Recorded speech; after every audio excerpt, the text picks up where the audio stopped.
Y para analizar lo sucedido ayer y prever lo que se viene en los próximos días en torno a este tema en particular, nos acompaña el periodista del área política, Pablo Ortiz. Muy buenos días, bienvenido a la revista. Buenos días, Gabriela, buenos días a la audiencia de Britain. ¿Cuál es la lectura de la movilización ciudadana realizada ayer en todo el territorio nacional? Bueno, fue una movilización exitosa. Cubrió 7 de las 9 capitales, según los reportes que hemos visto.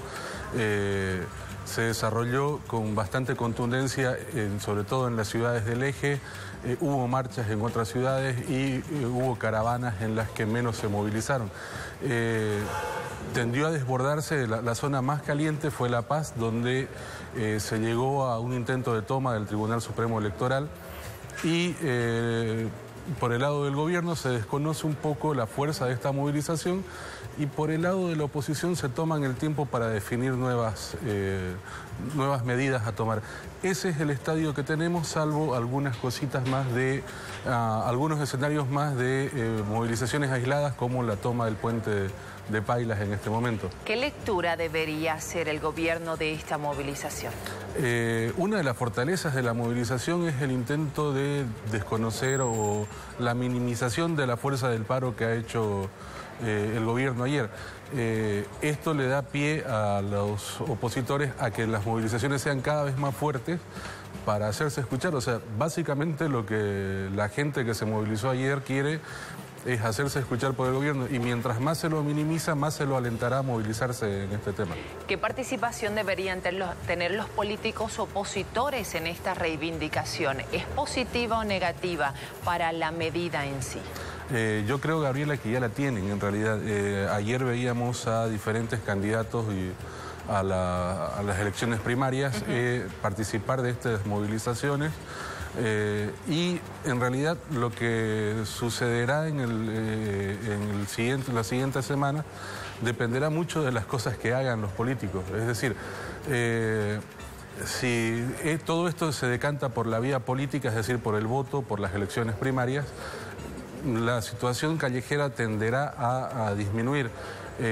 Si cada uno intenta individualizarse en la calle, la gente que no tiene partidos tenderá a salir menos a la calle.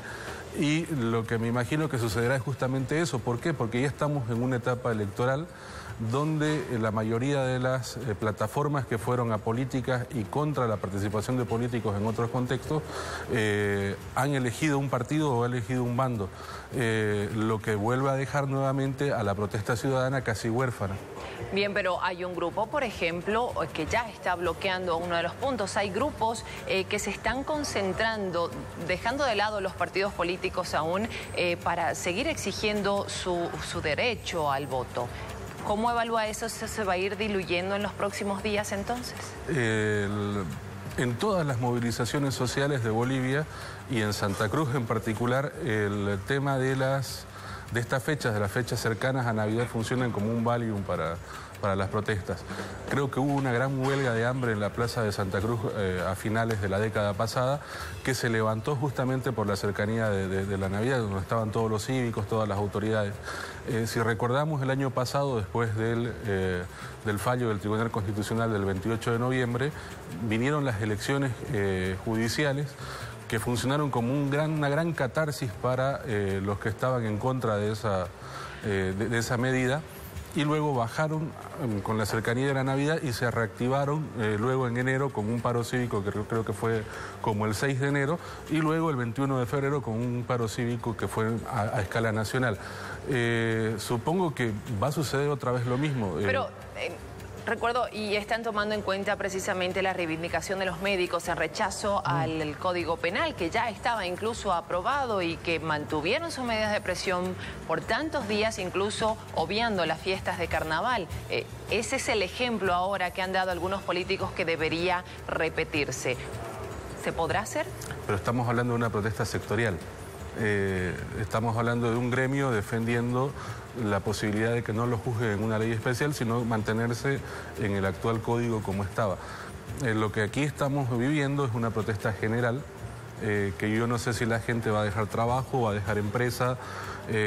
Tenemos un mes muy pesado para las empresas con el pago de los aguinaldos, de los sueldos y demás, que eso afecta a la capacidad de movilización. Estamos hablando de la realidad. Luego tenemos la dilación del doble aguinaldo y de las definiciones de cómo se lo pagará. Entonces podemos tener un escenario donde las empresas tengan obligaciones entre enero y marzo, y tener otro escenario en el que también van a tener obligaciones ya fijadas, como los cierres de año y los pagos del impuesto de las utilidades. Eso complicará que el empresariado en sí apoye medidas más radicales. Eso a priori. Veremos qué sucede hoy en el seno del comité, que hay otro dato también en el comité. El actual presidente está terminando gestión. La gestión del actual presidente termina en febrero. Eso quiere decir entonces que lo más probable, el que tenga que encabezar esta organización de los próximos meses sea el vicepresidente, el señor Camacho. Entonces veremos cómo se mueven en esta jornada todos esos temas. Y la otra cosa, el presidente del comité hoy va a Cochabamba a una reunión. ¿Qué tipo de determinaciones deberían tomar? Ya ha pasado en otros momentos que se tomen determinaciones en Cochabamba que luego no se puedan cumplir en Santa Cruz. ¿Por qué? Ya pasó que se fijaron paros cívicos anteriores en Cochabamba y marchas hacia La Paz que luego no fueron aceptadas por el seno del comité acá. Me parece que en realidad lo que sucede es que luego va a volver el presidente del comité, va a tener su reunión y se definirá desde Santa Cruz lo que vaya a pasar en el resto del país, porque esta es la plaza más fuerte de la oposición aún. ¿Las medidas a adoptar serían más movilizaciones en las calles, protestas jurídicas a través de impugnaciones y demás, o nuevos paros, que como usted bien dice afecta directamente a los que tienen empresa? Los paros dependen en gran medida de la aceptación de las empresas a parar, no tanto de la movilización, que puede ser muy ciudadana y muy genuina, pero dependerá de cuánto los empresarios estén dispuestos a perder para estar acá. Y cómo esté la relación del empresariado con el gobierno también, que ese es otro, y que tiene asuntos pendientes por negociar justo en estos días. Para mí fue un asunto estratégico parar un poco la definición de cuándo se va a pagar el doble aguinaldo, por ejemplo. Ellos tienen que negociar en los momentos que están definiendo movilizaciones cuándo van a pagar otra carga social que tienen.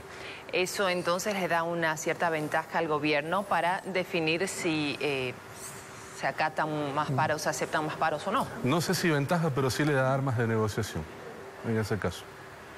Bien, en ese sentido entonces, ¿qué podemos esperar para los próximos días? ¿Qué podemos hacer como ciudadanos, como autoridades, como bolivianos en sí? Lo que nos dice la experiencia de haber cubierto otros momentos de tensión es que la tensión se va a mantener unos días más, va a tender a bajar hacia Navidad y Año Nuevo, y va a reflotar en enero y febrero. Vamos a tener picos de tensión durante los meses que faltan para la elección general. Tendremos 21 de febrero seguro, tendremos, si la elección es en octubre, después del 10 de octubre, el 10 de octubre será una fecha clave, y tendremos los aniversarios departamentales con aumentos de picos de tensión. Entonces, lo más probable es que estemos a fogonazos y muy intervenido políticamente cuando ya se definan los binomios, las alianzas que aún faltan de definir. Yo no creo que los 8 binomios lleguen a la papeleta final de elección. La última pregunta, esto y lo que se venga, ¿no va a hacer retroceder al gobierno? Si no tiene la fuerza callejera suficiente, no. Muchísimas gracias por este análisis. A usted, gracias. Continuamos con más, un consejo.